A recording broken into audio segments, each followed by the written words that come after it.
Studying abroad is not just about academia, jobs, and careers, but much more, like being independent, personality development, making friends globally, learning about different cultures, traveling, and many more enriching, unforgettable experiences. Hook on to our episodes of Student Spotlight and get fruitful insights about our students who share their beautiful journeys with you. Today we're chatting with Khushi, who hails from Rajasthan and has completed her schooling from Udaipur and Delhi. She's currently pursuing her undergraduate degree in psychology at the University of Birmingham. Tune in to hear Khushi discuss her switch from law to psychology and dive deep into the details of her course. Hi, I'm Khushi, everyone. Just to introduce myself, I completed my 10th till my 10th standard back in Udaipur, and then we shifted to Delhi because my father has a business, so he shifted his business headquarters in Delhi, so we all had to shift together. I completed my studies in art stream with the psychology, so that's why I chose psychology. But before, I did not plan for that. I was planning to go for CLAT for law, so I tried to study that for some time, but it did not come well for me. So, and then I had to switch it back to psychology because that subject is very interesting. The nuances of it, the understanding and the wide field that it holds, it's very interesting to learn about it and to explore more in it. Yeah. Great. So tell us about your scores and which board were you in your 10th and 12th? I was in CBSE for both 10th and 12th. In 10th, I scored 85.7, and in 12th, I scored 89.2. Okay, nice. So what all universities did you apply for? I applied to Oxford, Queen Mary, Birmingham, Leeds, and York. And York. Okay. Yeah. All right. And you got offers from all of them? Or? Except from Oxford, yeah. Okay. And what made you choose Birmingham? The reason I chose Birmingham is because at that point, Birmingham was quite high in ranking for my course. Plus, it is a very nice city. It has both campus life as well as city life. So I wanted a part of both. I wanted to be in the middle, not complete city vibe which London has, because it has zero campus life because they have just tall buildings and you can't explore beautiful cities over there like in Birmingham. And whereas if we look at Warwick or Leeds, they are much smaller cities, towns, yes, compared to Birmingham. Okay. And it is also very centrally placed. You can travel very easily. Right. And I'm sure London is also close. Plus, if you want to go upward north, you're in middle. Yeah. That's nice. How's your course like, psychology? So while choosing the university, did you also deep dive into the course? Did you see any differences? Did that also influence your decision to come to Birmingham, or was it just the location? No, it was not just the location, it was the ranking as well for psychology in Birmingham. But I did look into they had various options in psychology itself, they had various courses.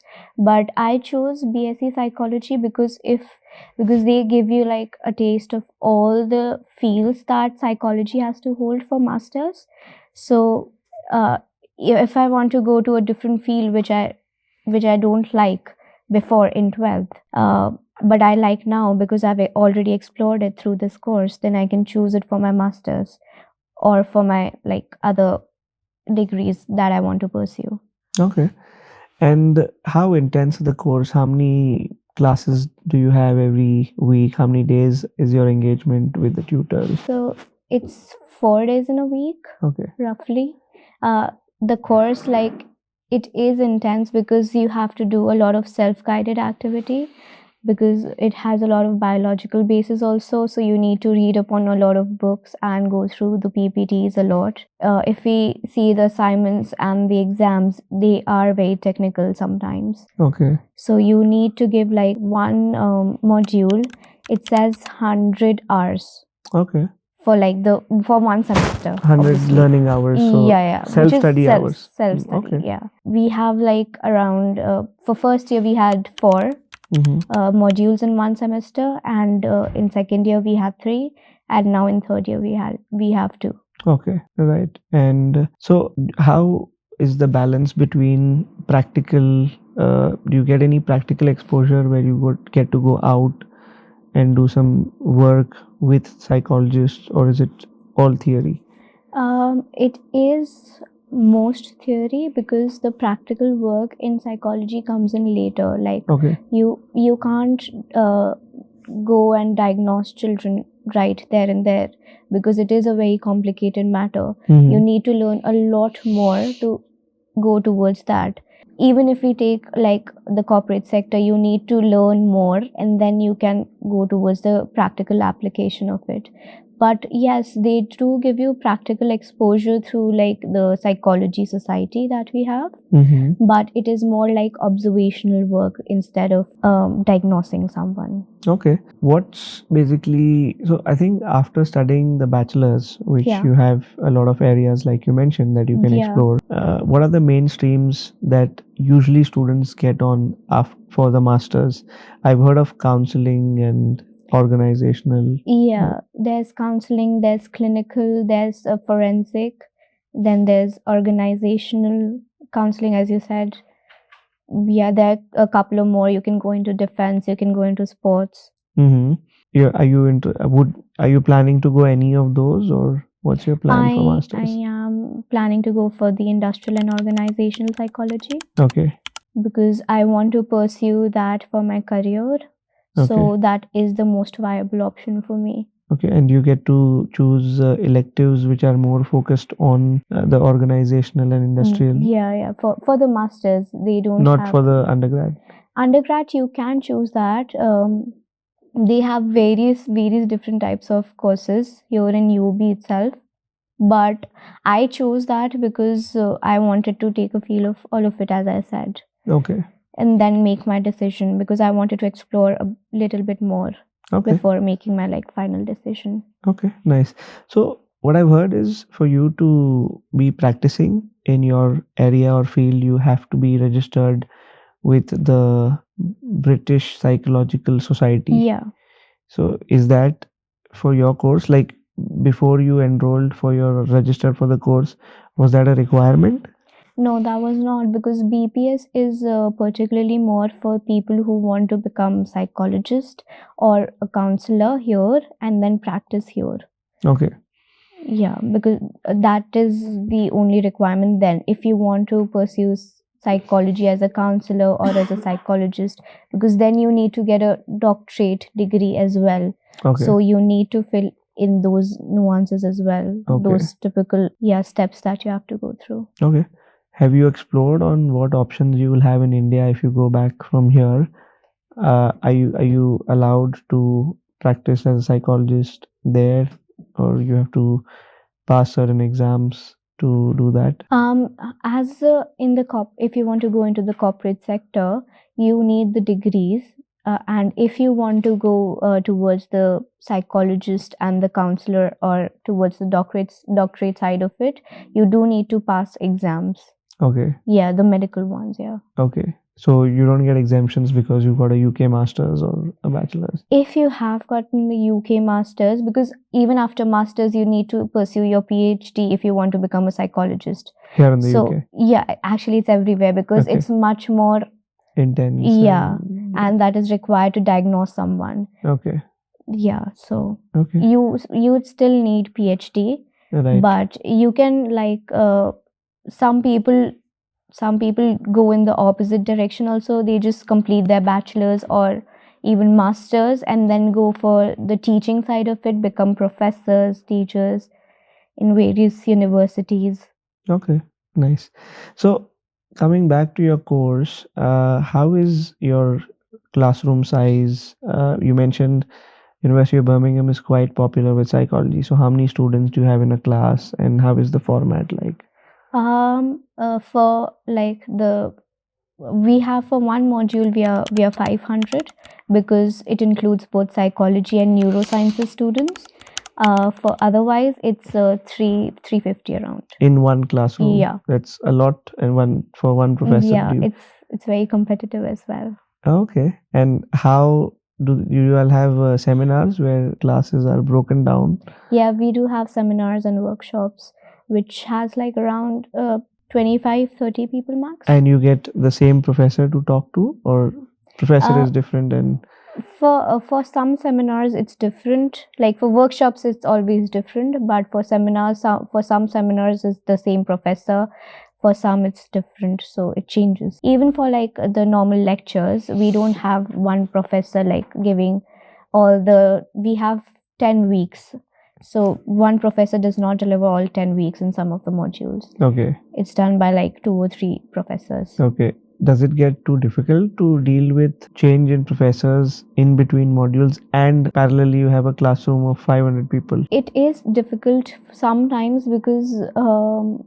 everybody has their own way of teaching. Everyone has different patterns how they want to approach and how they want to teach people. For like some professors are obviously um, very easy to understand in that matter. Yeah, and sometimes the accent also is a little difficult to understand. Right. And how are your assessments like? Do you have exams or it's more coursework? It's divided in both. It's 50-50. We have exams, like 50% are the exams, 50% is the assessment. So was it tough for you to transition from CBSE or your, Indian way of learning Yeah. to the more kind of practical approach here?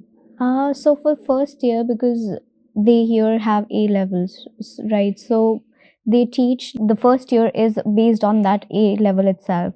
So it gets easier to get the hold of it. But yeah, it's difficult in the sense of the assessments a little bit. Okay. To understand their pattern and then write according to it and then get a good score, because already it's a very competitive course and Yeah. they don't award you scores so easily. Oh, really? Yeah. Okay. What's the kind of diversity in your class? How many Indians do you have? So the international Indians are about 2 or 3. There are a lot of Brit Indians Okay. and there are a lot of British people and Chinese.